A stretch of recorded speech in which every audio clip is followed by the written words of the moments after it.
नागपुर शहर एक अच्छा शहर है, इसके बावजूद भी कि आरएसएस का हेडक्वार्टर है, नागपुर के अंदर आपको कम्युनल माहौल नहीं मिलेगा। मैंने नागपुर के अंदर पूरी एजुकेशन मेरी नागपुर में हुई है। मैंने यहाँ से ग्रेजुएशन किया है, पोस्ट ग्रेजुएशन किया है, नागपुर यूनिवर्सिटी से पीएचडी किया है। मेरे सब दोस्त यहाँ पे हैं। नागपुर का बहुत अच्छा वातावरण है और मैं समझता हूँ कि ऐसा ही वातावरण पूरे देश में भी होना चाहिए। एक और जहां इस समय भारत देश में लोकतंत्र को आघात किया जा रहा है एवं धर्मों की राजनीति की जा रही है, अब इसे रोकने की आवश्यकता है, ऐसा कहना है वेलफेयर पार्टी ऑफ इंडिया के राष्ट्रीय अध्यक्ष डॉक्टर कासिम रसूल इलियास का। नैतिक मूल्यों पर आधारित वेलफेयर पार्टी ऑफ इंडिया की महाराष्ट्र राज्य की कार्यकारिणी की बैठक में उपस्थित होने आए डॉक्टर इलियास ने पत्रकारों को संबोधित करते हुए कार्यकारिणी बैठक की जानकारी भी दी।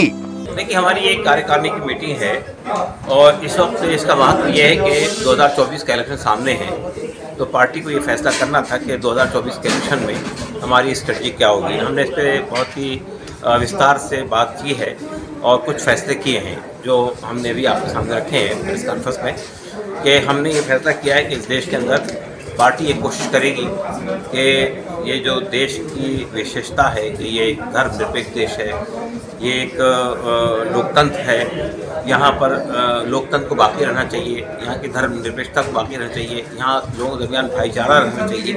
और हमें महसूस हो रहा है कि पिछले 10 साल में ये चीज़ें बहुत ज़्यादा अफेक्ट हुई हैं।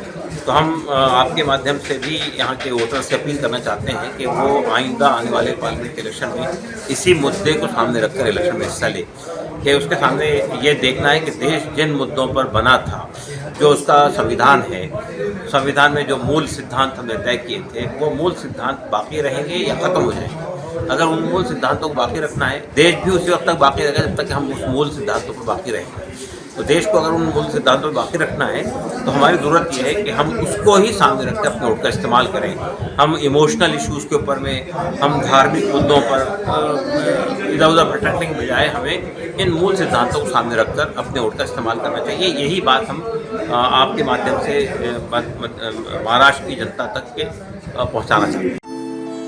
इस अवसर पर उन्होंने हिंद उजाला न्यूज से बात करते हुए कहा कि भारतीय जनता पार्टी एक राजनीतिक पार्टी है, उसे धर्मों की राजनीति नहीं करनी चाहिए, जिससे देश में अराजकता का माहौल निर्माण हो रहा है और अब जनता को जागरूक होने की आवश्यकता भी है। बीजेपी हिंदू धर्म का रिप्रेजेंटेटिव नहीं है।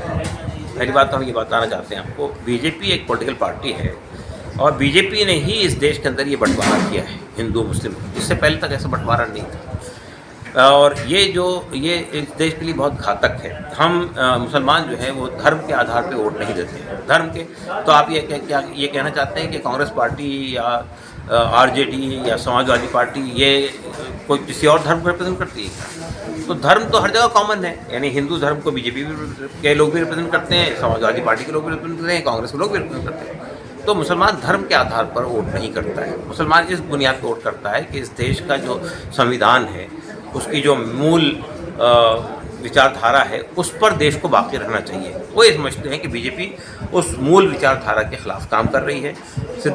धर्म आपके जो कॉन्स्टिट्यूशन है, देश का जो संविधान है, उसके खिलाफ बात कर रही है, इसलिए वो वोट नहीं देती। अगर बीजेपी की पॉलिसी चेंज हो जाती है, बीजेपी भी सेकुलरिज्म में बिलीव करना चाहती है, बीजेपी भी भाईचारे को प्रमोट करना चाहती है, बीजेपी भी किसी धर्म विशेष की बात नहीं करती, सबकी बात करती है, तो उसको वोट देने में किसी को आपत्ति नहीं होगी। लेकिन अगर आप एक धर्म विशेष की बात करेंगे, आप लोकतंत्र को समाप्त करने की बात करेंगे, आप भाईचारे को खत्म करने की बात करेंगे, फिर आपको कैसे वोट दिया जाएगा? विपक्ष में अभी राहुल गांधी के बाद तेजस्वी यादव जी बिहार में कह रहे हैं कि मैं मोदी के रथ को मैं ही रोकूंगा। इस विषय में आप क्या कहें? आने भविष्य क्या है? हाँ। ये बात जो है हर पार्टी क्लेम कर सकती है। अच्छी बात है अगर वो धर्म उनका रथ रोकने में कामयाब हो जाते हैं तो मैं वो इसलिए कि वो ये समझते हैं कि उनके वालिद साहब ने, उनके पिताजी ने अडवाणी जी का रथ रोका था वहाँ मुजफ्फरपुर में, तो वो भी रथ को रोक लेंगे। देखिए, हम बिहार के अंदर असल में एक अजीब स्थिति पैदा हो गई है। वो नीतीश कुमार साहब जो कल खुद इंडिया अलायंस के प्रोमोटर थे, उन्होंने ही इसकी दावत दी थी, आज वो निकल कर उधर चले गए हैं। तो उससे थोड़ा सा हमारे देश के में राजनीति पे जो विश्वास करने वाले लोग थे, उनका विश्वास थोड़ा सा उसको ठेस पहुंची है कि भाई ये क्या बात है कि आप जो सिर्फ अपने स्वार्थ के लिए और अपने अपॉर्चुनिज्म के लिए इधर से उधर चले जाते हैं। लेकिन बहरहाल मेरा ख्याल है कि बिहार की जनता जो है वो एक सेकुलर जनता है और वहाँ पे वो बहुत सही फैसला